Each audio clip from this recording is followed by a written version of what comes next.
I was sitting in my car outside the Rosewood estate, watching strangers in expensive suits walk through those grand double doors. My hands gripped the steering wheel, knuckles white hot, surprisingly calm. I paid for every single detail of this wedding. The flowers, the food, the venue, the music, everything. But my name was not on the guest list. My own daughter, Madison, had banned me from her wedding. What she did not know was that 2 hours ago I made one phone call that changed everything. This is not a story about revenge. This is about a father who finally said, enough.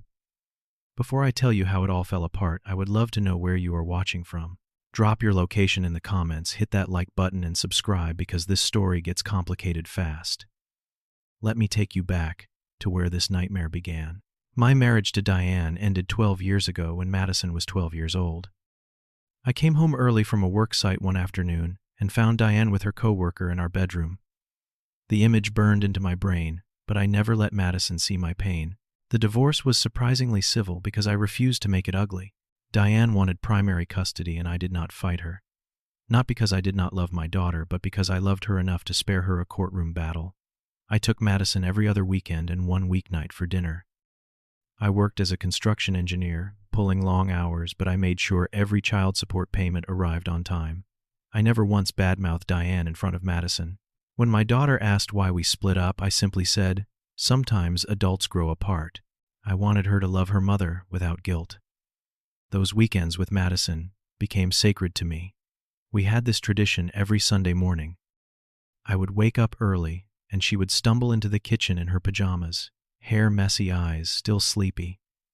We would make pancakes together. She loved adding chocolate chips in the shape of smiley faces. We would sit at my small kitchen table, syrup dripping down our chins, talking about everything and nothing. School drama, her dreams of becoming a graphic designer, her fears about growing up. She called me Daddy until she was 16. Then it became Dad. But in quiet moments when she was vulnerable or excited that Daddy would slip back out. She graduated college with a degree in marketing and landed a job at a decent firm downtown. At 24, she seemed to have her life figured out. Then she met Andrew. He was 29, worked in finance, drove a Tesla, wore designer watches. The first time I met him was at a barbecue at Diane's house. Andrew shook my hand with a grip that felt rehearsed.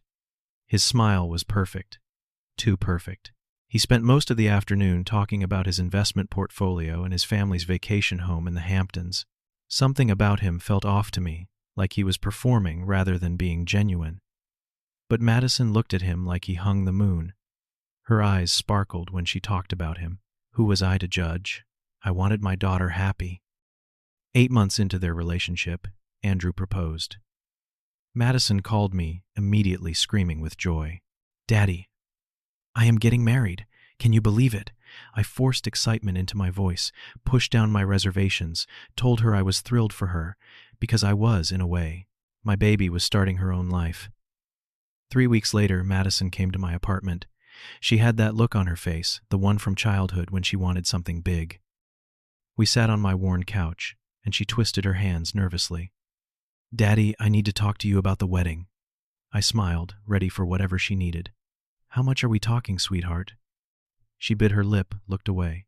Andrew's family wants a big wedding. His mom is very particular. It is going to be expensive. I had been saving for this day since she was born. A fund I started when she was 3, adding a little every month.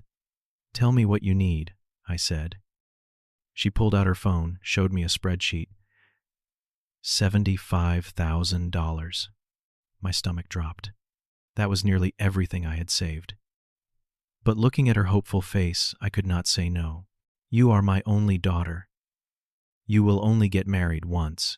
Let us make it perfect. Her face crumpled, and she threw her arms around me. I love you so much, Daddy. You are the best father in the world. I held her tight, breathing in her familiar scent, feeling like the richest man alive. What is money compared to your child's happiness? But things started changing a few weeks later. Madison called me on a Tuesday evening. Dad, about the wedding. Her voice sounded different, distant. Andrew's mom, Patricia, wants to handle some of the planning. She has very specific ideas. I told her that was fine as long as she was happy. Also, she invited a lot of her friends. The guest list is getting really long. A small alarm bell rang in my head, but I ignored it. That is okay, honey. Whatever you need. The calls became less frequent after that. When Madison did reach out, it was usually about money or logistics, never about feelings or excitement. I tried to stay involved. Can I help with anything, I would ask? No, Dad, it is all handled. Patricia has everything under control. Every decision went through Patricia or Andrew. Madison stopped asking my opinion about anything. The florist, the photographer, the menu, I heard about choices after they were already made. I started feeling like a checkbook rather than a father, but I told myself this was normal. Wedding planning is stressful. She is just busy. 3 months before the wedding, I received an invoice in the mail. The total had jumped to $92,000. I stared at the number, my hands shaking. I called Madison immediately. Honey, these numbers are getting really high. Patricia says this is normal for a wedding of this caliber. I felt my chest tighten, but I thought we agreed on 75,000 things. Change, Dad.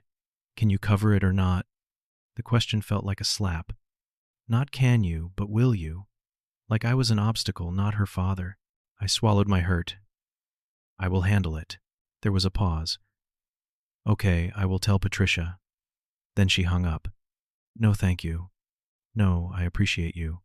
Just okay. I sat in my empty apartment that night staring at my bank statements. This was my retirement fund. But it was for Madison, so I transferred the money. What else could I do? 2 weeks later, I decided to take control of the situation. I reached out to Patricia, directly suggested we meet for coffee. I wanted to understand what I was paying for, wanted to feel included. She agreed, chose an upscale cafe in a neighborhood I could barely afford to park in. I arrived 10 minutes early, ordered a regular coffee, waited nervously. Patricia walked in wearing a cream pantsuit that probably cost more than my monthly rent. She was 50, perfectly styled, every hair in place. She sat down across from me with a tight smile that did not reach her eyes. I just wanted to go over some details with you, since I am covering the costs. I tried to sound friendly, not confrontational. Patricia looked at me like I had asked to inspect her dental work. Josiah, Andrew, and I have this under control. There is really no need for you to worry about the details. I felt my face flush. I understand, but Madison is my daughter. I want to be involved in her special day. Patricia's laugh was like ice cracking. Madison is about to become Andrew's wife. This wedding reflects on our family now. Our family. Not Madison's family. Not my family. Their family. I am sorry, I managed to say. Patricia leaned forward, her voice dropping to a patronizing whisper. Look, I appreciate your financial contribution. I really do. But Andrew comes from a certain background. We have standards to maintain. The guests attending this wedding are influential people, business associates, country club members. We need everything to be impeccable. My hands clenched under the table. What are you saying? She sighed, like I was a slow child. I am saying Madison is very lucky that Andrew chose her. She is a sweet girl, but she does not come from our world. This wedding is her chance to make the right impression, and we cannot have any missteps. I stood up so fast my chair scraped loudly against the floor. Other patrons looked over. I think I have heard enough. Patricia remained seated, completely unbothered. I am glad we had this talk, Josiah. Just keep the checks coming, and we will handle the rest. I walked out without another word, my whole body trembling with rage and humiliation. That night I called Madison. I told her everything Patricia said. I waited for her to be outraged on my behalf, to defend me, to tell me Patricia was out of line. Instead, there was a long silence. Then a heavy sigh. Dad, you are overreacting. Those words hit me like a punch. She treated me like I am nothing, sweetheart, like I am just a wallet. Madison's voice grew irritated. Patricia is stressed. Planning a wedding is hard. You are being too sensitive. Too sensitive. My own daughter was telling me I was too sensitive for objecting to being treated like garbage. I am your father, Madison, and Andrew is going to be my husband. His family is important to me. More important than me, I asked, my voice breaking. She did not answer that question. I do not have time for this drama, Dad. I have to go. The line went dead. I sat alone in my living room, the phone still pressed to my ear, listening to the dial tone. Something inside me cracked that night. 2 weeks passed in painful silence. Madison did not call. I did not call her. Then I received an email. Not a phone call. An email. Subject line, wedding update. I opened it with dread pooling in my stomach.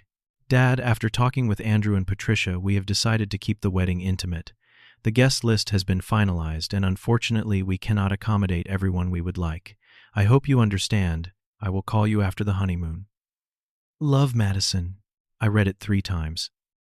4 times. 5. Each time hoping the words would change. My daughter had uninvited me to her wedding.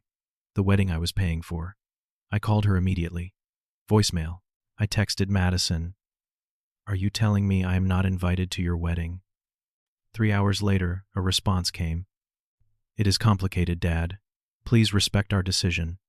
Respect their decision. To exclude me from one of the most important days of her life. To take my money and throw me away. I did not sleep that night. I lay in bed, staring at the ceiling, memories flooding through me. Madison as a toddler, riding on my shoulders at the zoo.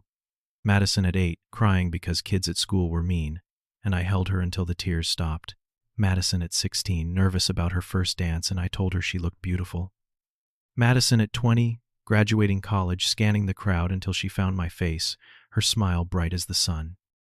Where did that girl go? When did I become disposable? By morning I had made my decision. If I was not good enough to witness my daughter's wedding, then my money was not good enough to pay for it. At 8 a.m., 1000 oddie down dock, I started making phone calls. My hands shook as I dialed the first number. Rosewood Estate Events, this is Jennifer. How may I help you? My voice came out steadier than I felt. This is Josiah Miller. I need to cancel the wedding reservation for September 17th. There was a pause. I'm sorry, Mr. Miller, did you say cancel? Yes. Cancel everything. But sir, the wedding is in 2 weeks. We have a very strict cancellation policy. I am aware. I am the one paying for everything. I want it canceled. Send me the final bill for whatever fees apply. Jennifer sputtered, tried to talk me out of it, warned me about losing deposits. I do not care. Cancel it. She put me on hold, came back with her manager. They tried reasoning with me for 15 minutes.